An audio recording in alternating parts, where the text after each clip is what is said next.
Bismillahirrahmanirrahim. Assalamualaikum warahmatullahi wabarakatuh. Alhamdulillahirabbil alamin, amma ba'du. Yang terhormat Ibu Putri Desi Fitriani SE/SYME selaku dosen pengampu mata kuliah Sistem Ekonomi Islam dan teman-teman PMI 3A yang saya banggakan. Nah, di sini kami dari kelompok 1 ingin mempresentasikan mengenai materi mekanisme pasar Islami. Nah, kelompok 1 ini terdiri dari 5 orang, yaitu Abdul Mulis Hamam, Ahmad Ali Firmansyah, dan saya sendiri yaitu Adisti Septiani, Anisyah, dan Dimas Muharramsyah. Kami di sini mengangkat 5 submateri. Yang pertama mengenai pengertian pasar dan mekanisme pasar Islami yang akan dijelaskan oleh Saudari Anisyah. Yang kedua mengenai sejarah pasar pada masa Rasulullah yang akan dijelaskan oleh Dimas Muharramsyah. Yang ketiga, perbedaan pasar konvensional dan pasar Islami yang akan dijelaskan oleh saya, Adisti. Yang keempat, mengenai prinsip-prinsip pasar Islami yang akan dijelaskan oleh Saudara Hamam. Dan yang kelima, tentang hukum penentuan penetapan harga dan tindakan melambungkan harga pada pasar Islami yang akan dijelaskan oleh Saudara Ali Firman. Nah, sebelum masuk ke pembahasan, saya ingin pantun dulu nih. Jalan-jalan ke Tangerang, jangan lupa beli ikan. Walaupun video ini bisa diulang, tapi tolong ya diperhatikan. Nah, baik, sekarang kita masuk ke pembahasan tentang yang sudah saya paparkan tadi. Kepada kelompok 1, waktu dan tempat saya persilahkan. Bismillahirrahmanirrahim. Assalamualaikum warahmatullahi wabarakatuh. Perkenalkan, nama saya Anisyah. Di sini saya akan menjelaskan mengenai pengertian pasar dan juga mekanisme pasar Islami. Yang pertama yaitu pengertian pasar. Pasar adalah tempat berdagang bagi para penjual dan tempat untuk membeli bagi setiap orang yang ingin memenuhi kebutuhannya sehingga terjadinya interaksi antara penjual dan juga pembeli. Menurut Mankiw, yaitu seorang ahli ekonomi, beliau berpendapat bahwa pasar adalah sekumpulan pembeli dan penjual dari sebuah barang atau jasa tertentu. Para pembeli sebagai sebuah kelompok yang menentukan permintaan terhadap produk, dan para penjual sebagai kelompok yang menentukan penawaran terhadap produk tersebut. Sedangkan pengertian pasar menurut teori ekonomi adalah suatu situasi di mana pembeli, yang di sini adalah konsumen, dan penjual, yaitu produsen atau pedagang, melakukan transaksi setelah kedua pihak telah mengambil kata sepakat tentang harga terhadap sejumlah barang dengan kuantitas tertentu yang menjadi objek transaksi. Dalam Islam sendiri, adanya pasar sudah terjadi sejak zaman Rasulullah SAW dan Khulafaur Rasyidin, serta menjadi sunatullah yang telah dijalankan selama berabad-abad lamanya. Selanjutnya yaitu mekanisme pasar Islami. Di sini ada 3 pendapat. Yang pertama itu ada menurut Al-Ghazali, yang kedua itu menurut Ibnu Taimiyah, dan yang ketiga yaitu menurut idealitas dan realitasnya. Untuk yang pertama yaitu menurut Al-Ghazali, beliau berpendapat bahwa dapat saja petani itu hidup di mana alat-alat pertanian tidak tersedia. Sebaliknya, pandai besi dan tukang kayu hidup di mana lahan pertanian tidak ada. Namun, secara alami, mereka akan saling memenuhi kebutuhan masing-masing. Dapat saja terjadi tukang kayu membutuhkan makanan, tetapi petani tidak membutuhkan alat-alat tersebut. Keadaan ini akan menimbulkan masalah. Oleh karena itu, secara alami pula orang akan terdorong untuk menyediakan tempat penyimpanan alat-alat di satu pihak dan penyimpanan hasil pertanian di pihak lainnya. Tempat inilah yang kemudian didatangi oleh pembeli sesuai kebutuhannya masing-masing, sehingga terbentuklah pasar. Petani, tukang kayu, dan pandai besi yang tidak dapat langsung melakukan barter juga terdorong pergi ke pasar ini. Bila di pasar juga tidak ditemukan orang yang melakukan barter, maka ia akan menjual barangnya itu kepada pedagang dengan harga yang relatif murah untuk kemudian disimpan sebagai persediaan. Pedagang kemudian menjualnya dengan suatu tingkat keuntungan. Hal ini berlaku untuk setiap jenis barang. Dari pandangan tersebut, beliau menilai perlu adanya tempat pengelompokan yang bisa didatangi dari kedua belah pihak yang membutuhkannya. Mereka bisa membeli atau menukar barang-barang tersebut dengan cara barter yang ia punya dengan barang yang ada di tempat tersebut, sehingga terbentuklah tempat itu yang dinamakan pasar. Nah, untuk yang kedua, yaitu menurut Ibnu Taimiyah, beliau berpendapat bahwa kelangkaan dan keberlimpahan barang belum tentu hal itu disebabkan oleh tindakan sebagian orang, akan tetapi hal itu merupakan kehendak Allah Subhanahu wa Ta'ala yang telah menciptakan keinginan dalam hati manusia. Menurutnya juga, penawaran bisa datang dari produksi domestik dan produksi impor. Perubahan dalam penawaran digambarkan sebagai peningkatan atau penurunan dalam jumlah barang yang ditawarkan, sedangkan permintaan sangat ditentukan oleh selera atau pendapatan. Yang terakhir yaitu dalam idealitas dan realitas. Mekanisme dalam idealitas dan realitas pasar Islami dalam agama Islam sendiri menegaskan bahwa pasar harus berdiri di atas prinsip persaingan bebas dan prinsip syariah. Persaingan bebas di sini bukanlah bebas dalam artian semena-mena, namun tetap masih berada di dalam koridor syariah Islam ya.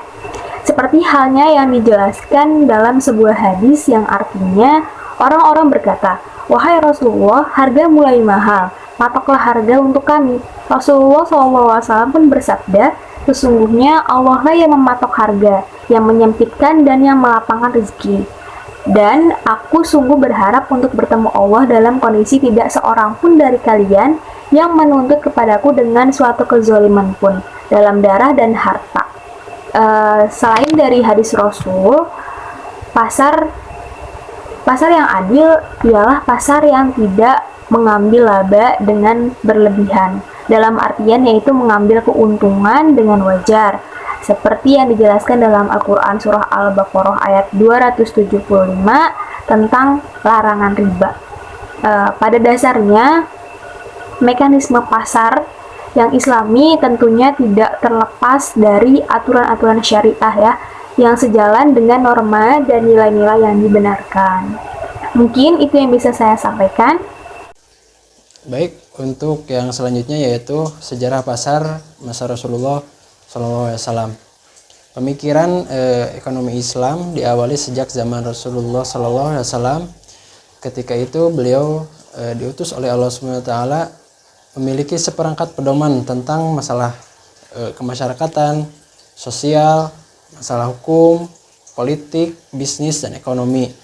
Nah, ketika itu masalah ekonomi umat menjadi pusat perhatian beliau. Nah, karena masalah ekonomi ini merupakan pilar keimanan yang harus dijaga. Rasulullah SAW bersabda, kemiskinan akan membawa orang ke kafiran. Nah, jadi berjuang untuk mengatasi kemiskinan adalah bagian dari kebijakan sosial oleh Rasulullah SAW. Pada zaman Rasulullah dan Khulafaur Rasyidin, pasar menjadi memegang peran penting dalam perekonomian umat. Bahkan Nabi SAW adalah pengusaha awal. Seperti halnya Khulafaur Rasyidin dan sebagian rekan-rekannya. Pada usia 7 tahun, Rasulullah sudah diajak oleh pamannya, yaitu Abu Thalib, untuk berdagang di Suriah, di negeri Syam, dan sebagainya. Seiring bertambahnya usia, Nabi SAW semakin bersemangat dalam berdagang, baik dengan modal dari diri sendiri maupun bermitra kepada orang lain. Untuk yang selanjutnya yaitu kemitraan sistem mudharabah atau musyarakah dapat dianggap sebagai hal yang sangat populer di kalangan Arab pada saat itu. Nah, salah satu mitra Rasulullah SAW yaitu pengusaha yang terkenal di Mekah yang disegani, yang bernama Siti Khadijah, yang kemudian beliau menjadi istri Nabi SAW. Dalam banyaknya permasalahan yang dihadapi, Nabi SAW terlibat dalam masalah perdagangan luar negeri, baik itu di Syam, Syria, Yaman, dan negara lain sebagainya. Kemudian beliau ditunjuk oleh masyarakat menjadi muhtasib, yang dimana bertanggung jawab untuk mengawasi dan membangun mekanisme pasar yang adil. Beliau juga sangat menolak keputusan kebijakan penetapan harga selama selama fluktuasi harga yang terjadi di pasar murni dan faktor monopoli atau aktivitas curang lainnya. Pada saat itu mekanisme pasar sedang dievaluasi. Ketika tingkat harga melonjak di Madinah pada saat itu, tidak ada alasan beliau untuk menolak mengambil kebijakan harga selama itu karena adanya kekuatan penawaran dan permintaan monopoli dan non-eksklusif. Seorang sahabat berkata, "Wahai Rasulullah SAW, berikanlah ketentuan harga untuk kami."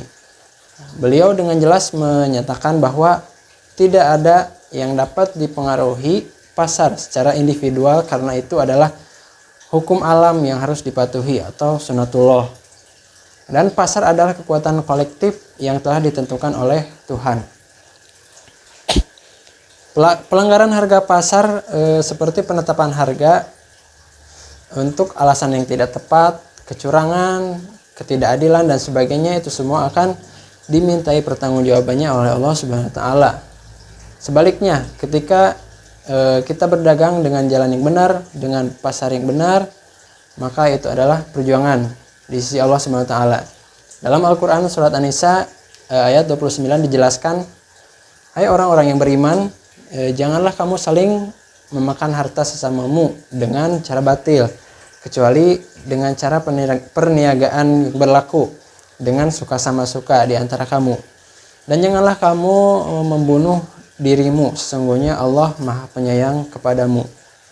Mungkin itu saja materi tentang pasar masa Rasulullah. Saya kembalikan kepada moderator. Baik, sekarang kita masuk ke pembahasan mengenai perbedaan pasar konvensional dan pasar islami. Nah, pasar islami atau bisa juga kita sebut sebagai pasar modal syariah, landasan hukumnya adalah Al-Quran dan hadis, dan juga dipertegas oleh Fatwa DSN MUI nomor 80 tahun 2011 tentang penerapan prinsip syariah dalam mekanisme perdagangan efek bersifat ekuitas di pasar reguler bursa efek. Nah, berbeda dengan pasar konvensional yang landasan hukumnya itu diatur oleh Undang-Undang nomor 8 tahun 1995 tentang pasar modal dan peraturan pelaksanaannya. Nah, kalau dari landasan hukumnya, sekarang dari tujuannya. Kalau pasar Islam itu tujuan utamanya untuk menciptakan kemaslahatan umat, sangat berbeda dengan pasar konvensional yang tujuannya adalah untuk memperoleh maximizing profit atau keuntungan yang sebesar-besarnya.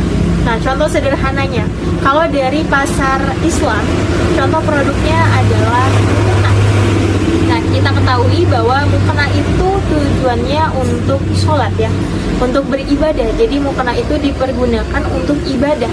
Nah, jadi yang antara penjual dengan pembelinya juga mendapatkan pahala. Nah, contoh dari produk pasar konvensional adalah rokok. Kita ketahui bersama juga bahwa rokok itu banyak sekali mudaratnya, terutama dalam kesehatan. Banyak sekali mendatangkan penyakit bagi yang mengkonsumsinya maupun yang menghirup asapnya. Itu kalau dari segi kesehatan. Ada pula mudarat dari segi ekonomi, yang seharusnya uangnya itu dipakai untuk nabung atau untuk hal yang lebih bermanfaat, malah jadi merokok. Karena kan di dalam rokok itu ada kandungan yang namanya nikotin, itu yang membuat seseorang ketergantungan rokok. Nah, ada juga perbedaan dari pengawasannya. Kalau pasar Islam itu diawasi oleh DSN atau Dewan Syariah Nasional, sedangkan pasar konvensional itu tidak diawasi oleh DSN. Kemudian ada perbedaan juga dari kegiatan operasionalnya. Kalau pasar Islam itu tidak bertentangan atau sesuai dengan prinsip syariah, sedangkan pasar konvensional sifatnya bebas, jadi tidak ada aturan yang mengharuskan ada unsur syariahnya. Perbedaan yang terakhir adalah dari mekanismenya. Kalau pasar Islam itu konsepnya adalah say no to boros. Jadi kalau dalam pasar Islam memperhatikan produksi sehingga tidak berlebihan atau sesuai dengan kebutuhan masyarakat. Berbeda dengan pasar konvensional yang memang mereka bertujuan untuk maximizing profit, jadi memperbanyak keuntungan. Jadi mereka tidak memperhatikan batasan dari keinginan konsumennya gitu. Sekian, mohon maaf bila ada kesalahan. Terima kasih banyak.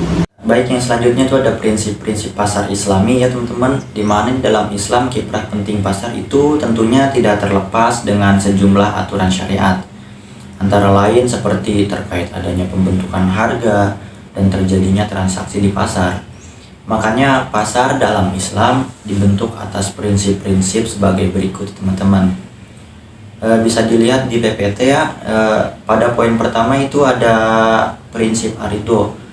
Istilah ridho ini berasal dari bahasa Arab, yaitu asal istilah dari rodia, yang berarti suka, rela, dan senang. Ridho adalah sifat terpuji yang wajib dimiliki oleh setiap manusia. Adapun maksud ridho di sini adalah memiliki arti itu segala bentuk transaksi yang dilakukan harus berdasarkan suka sama suka antara masing-masing pihak. Kemudian pada poin yang kedua itu ada yang namanya persaingan sehat.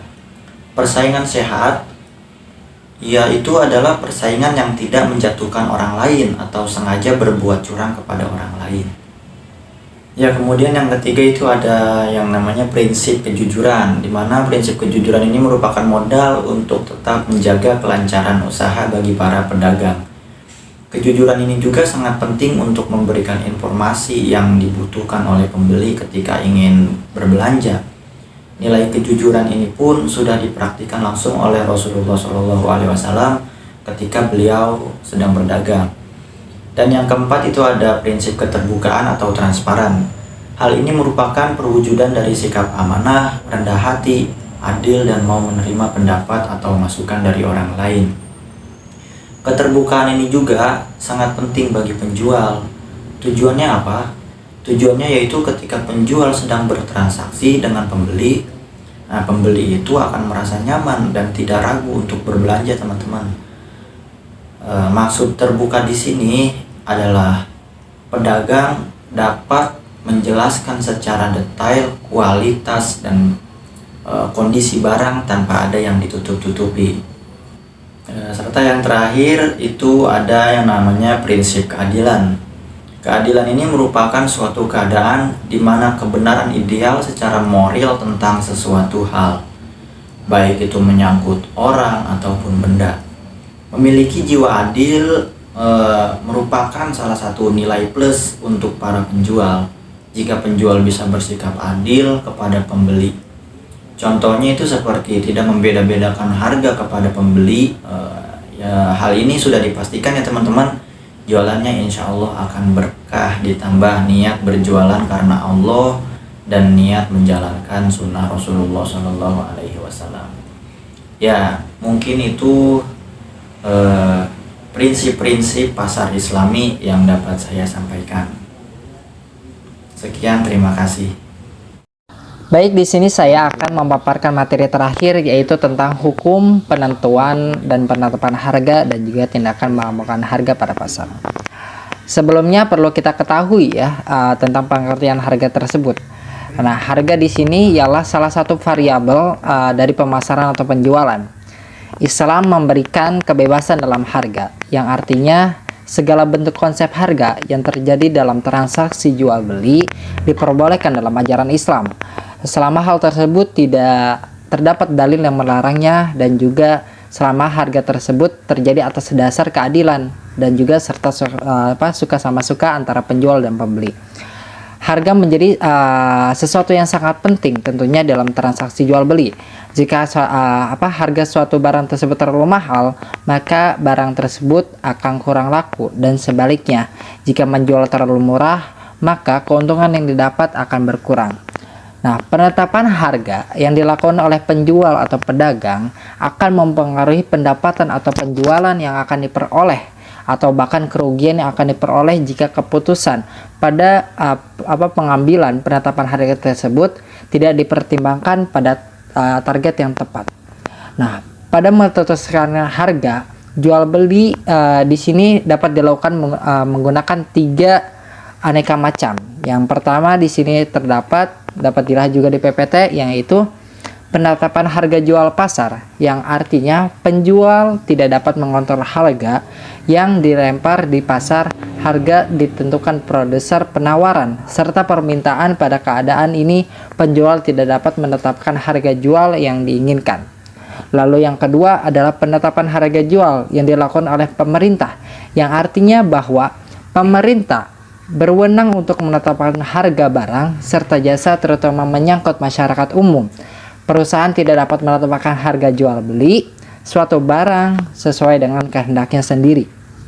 Dan yang ketiga adalah penetapan harga jual yang dicontohkan oleh penjual dan perusahaan.